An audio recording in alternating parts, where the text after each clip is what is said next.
Naggy neighbor's demands made me stop watching her kid and now she's bad-mouthing me.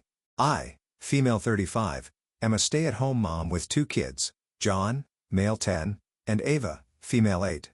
My neighbor Zoe, female 42, works full-time and asked at the beginning of the school year if she could drop off her daughter, Sue, female 9, an hour before school started twice a week. I agreed and was happy to help out a neighbor.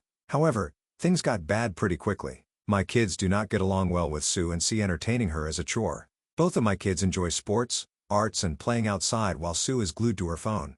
Despite this, Sue pouts when my kids do their own thing instead of trying to engage her. Zoe called me a few weeks into the school year to nag me for having the kids walk or bike to school, saying it was unsafe and asking me to drive Sue. I told her no. If Sue was old enough to have a phone, she was old enough to walk or bike to school. A week later, she asked me to cook real sausage for Sue in addition to the veggie sausage I make for my kids.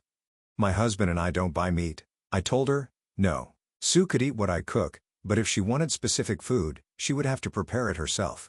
For the first semester of school, Zoe nagged me with similar requests. Don't play songs with explicit lyrics.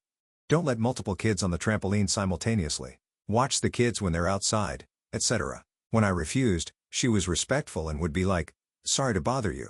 But she still had new requests every week. At the end of the semester, I told her I was not going to make adjustments to our family lifestyle and inconvenience my family for the sake of her child. Sue's safety was not at risk.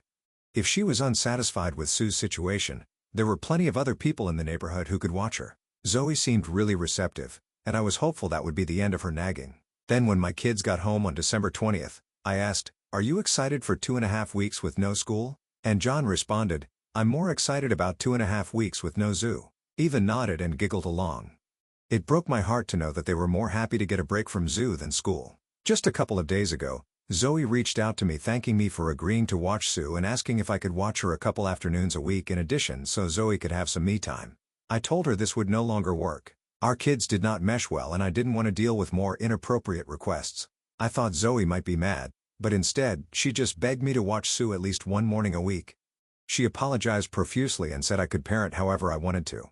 This made me feel bad because she genuinely needed my help and did not know what she would do. I told her I knew I could and that her apology was too little too late. My husband and kids stand by my decision, but some of the other mothers think I should have been more accommodating, saying I'm selfish, that moms help moms and I'll never know when I might need help. Does my refusal to help Zoe make me in a hole? Of course not, OP, and I think you've got the title wrong. It's not about Zoe nagging you. It's about the fact that your kids just don't like Sue and don't like hanging around with her and they shouldn't be forced to just because you're helping out Zoe who apparently also wants time away from Sue. Of course, that is a sad notion and she works full-time. But what? Like, you don't deserve any me time? It is her kid, not yours. In any case, OP, all those other moms saying that you're selfish and that moms help moms, well, why don't they put their preachiness into practice and actually watch Sue for Zoe instead of you? OP, you are not the a-hole and I think you should stand your ground. Your family's behind you. That's all that matters. And what do you guys think? Let me know in the comments section and now let's check out the community comments. McFly Throwaway 01 says, not the a-hole. She is begging. You can parent however you want, just one day a week. You feel bad, say okay, and then fast forward a few weeks and then it's 2 mornings and 2 afternoons. Zoe needs to find her own daycare. Parenting is hard and we all could use a break. But the audacity of asking you to take her additionally in the afternoon a couple times a week for me time as if you aren't dealing with your kids and hers. Little Aloki 918 says, not the a-hole. Gen X are here and latchkey kid, and I am dying laughing. At 9, I was riding my bike through the neighborhood, staying out for hours by myself playing by a brook. I was responsible for my 5-year-old sister when we got home from school until grandma or my parents would return. It sounds like she is a single mom. She really needs to be teaching her child life skills and independence if she doesn't have a nanny, babysitter, family member providing regular childcare. Kanto the Otter says, not the a-hole. You tried to be a good neighbor but it didn't work for your family. You can be a good neighbor other ways to other people. I was watching a neighbor kid one day a week at the beginning of the school year. The original deal was after school on Wednesdays turned into 3 days a week because of work stuff. Then it went from 1 hour to 3 to 5 hours multiple days a week. No offer to drop off snacks, no reciprocated childcare. They didn't even say thank you. Didn't answer any of my texts when I had questions about food allergies, permissions, can I take the child swimming, or answer questions like, will you be here to pick up the child? The dad dropped the ball one day and didn't show up till 8 p.m. talking about how much they enjoyed their weekly dates since I had been helping. The work issue had been solved, and they had just been leaving this kid with me to feed and care for. The kid was awesome. The parents were using me, so I told them I was done. Then the mom started bad-mouthing me around my kids' school for leaving them high and dry. Once I told the other parents what was really happening, no one else was willing to help them with free multi-day childcare either. Altruistic Bunny says, I like the request for me time with no reciprocation offer. The moms help moms but only if it benefits me. Not the a-hole. You were kind and generous. And Just Nail says, you gave her feedback telling her you're not adjusting how you do things and she kept on. She then continued asking anyways. Not the a-hole. She proved she knew she was crossing boundaries by bringing up more stuff every week, did so anyways, then guilted you after continually disrespecting you.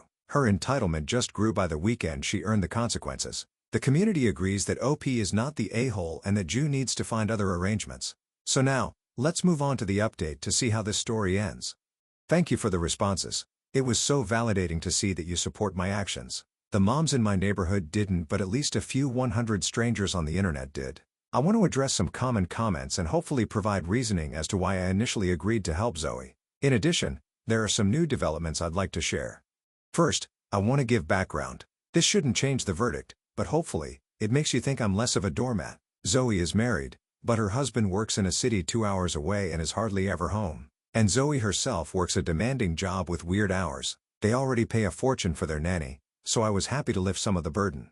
She did not pay me. This may sound snobbish, but my husband makes a lot of money, so an extra few dollars didn't seem to be a huge deal. Plus, one of the things I enjoy most as a stay-at-home mom is getting to do these things for other families so long as they are pleasant and having a house full of happy kids.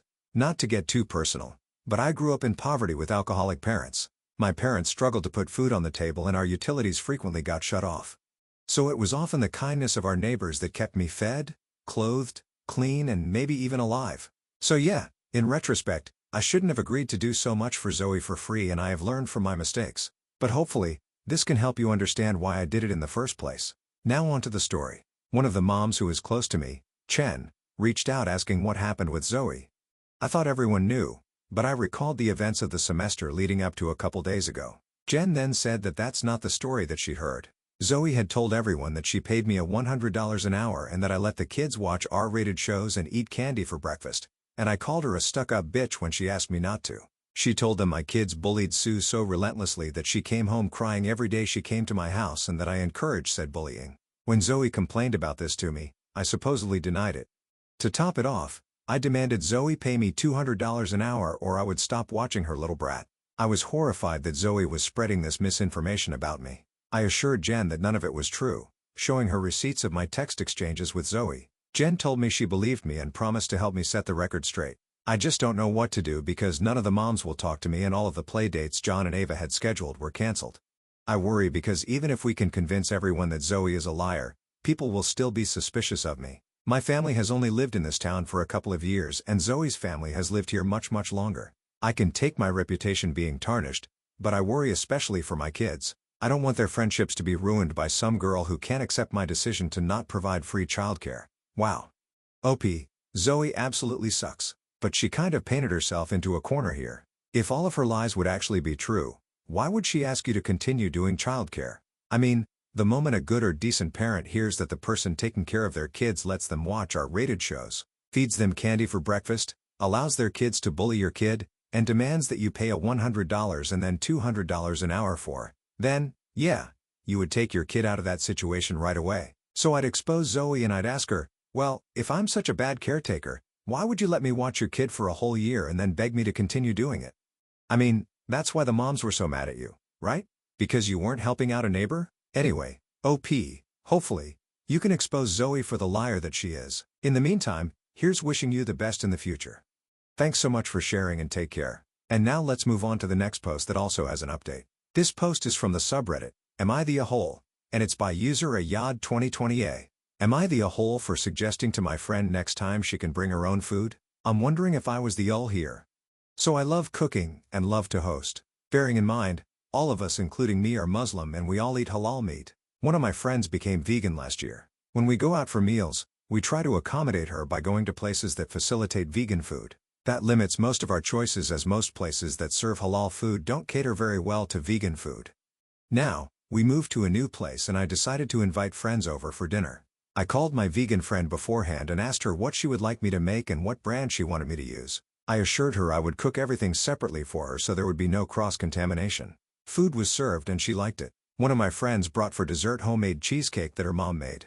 I had already brought a vegan dessert for my friend so I assumed no problem. Well, she had a meltdown and screamed at the person who brought the cheesecake. I asked her to calm down and not raise her voice in my house. She took offense and left and said I didn't appreciate her. Mind you, for a whole year, we catered to her choice of food and places to eat out. Later on, we decided as a group that we couldn't let our selfish antics affect us. In a group chat, we discussed going out in 2 weeks to this new halal buffet opening in town and we checked, it did have vegan products. Well, said friend straight away objected. So I told her, when we go out next time, you can bring your own food and we can enjoy eating out. Am I the a-hole? No, OP, you're not the a-hole. You're right, your friend is being selfish and entitled. She decided to change her lifestyle. That doesn't mean that everything now revolves around her and everybody needs to cater to her choices. She was rude to you and to all of your friends for how she behaved at your house because somebody brought cheesecake. So the way I see it, she has 3 choices. 1, she can go with you all, enjoy the vegan food that restaurant serves and shut up about it. 2, sit outside and wait for you all to finish your dinner while she eats something in the parking lot if she wants. Or 3, not go. Talk about main character syndrome, not the and what do you guys think? Let me know in the comments section and now let's check out the community comments. Brunette Zoe says, not the a-hole. You've gone out of your way to accommodate your friend's vegan lifestyle for a year even when it limited the group's options. You made sure she had a separate meal and dessert at your dinner. So her meltdown over someone bringing cheesecake seems like an overreaction. Suggesting she bring her own food next time is a reasonable compromise, especially if it helps everyone enjoy the outing without more drama. You're trying to be considerate, but her behavior seems more about control than accommodation. What happened Monday says, not the a-hole. When your dietary choices are different from the rest of a group, it is your responsibility to make sure there are options you can eat or bring your own food. Your friend is selfish and entitled. Why even invite her if she is just going to be a big baby? And Soraya says, okay, but since there was already a vegan dessert there for her, why would she feel the need to cry about the cheesecake? Just like you provided a vegan meal for her that's most likely different than what your other guests has. Her dessert was also different. She did not cry about the meal. Why would she cry about the dessert? What is this bizarre unnecessary behavior from her? I'm mind blown over here. And response, I think because all this time we would not have non-vegan desserts in homes. In restaurants, she had no choice if there were any. But when any of us hosted, we made sure dessert was vegan even if the main meal wasn't wholly vegan. I think she didn't expect that after a year. Well, the community agrees that OP is not the a-hole and that the friend's just being ridiculous, entitled and selfish. So now, let's move on to the update to see how this story ends.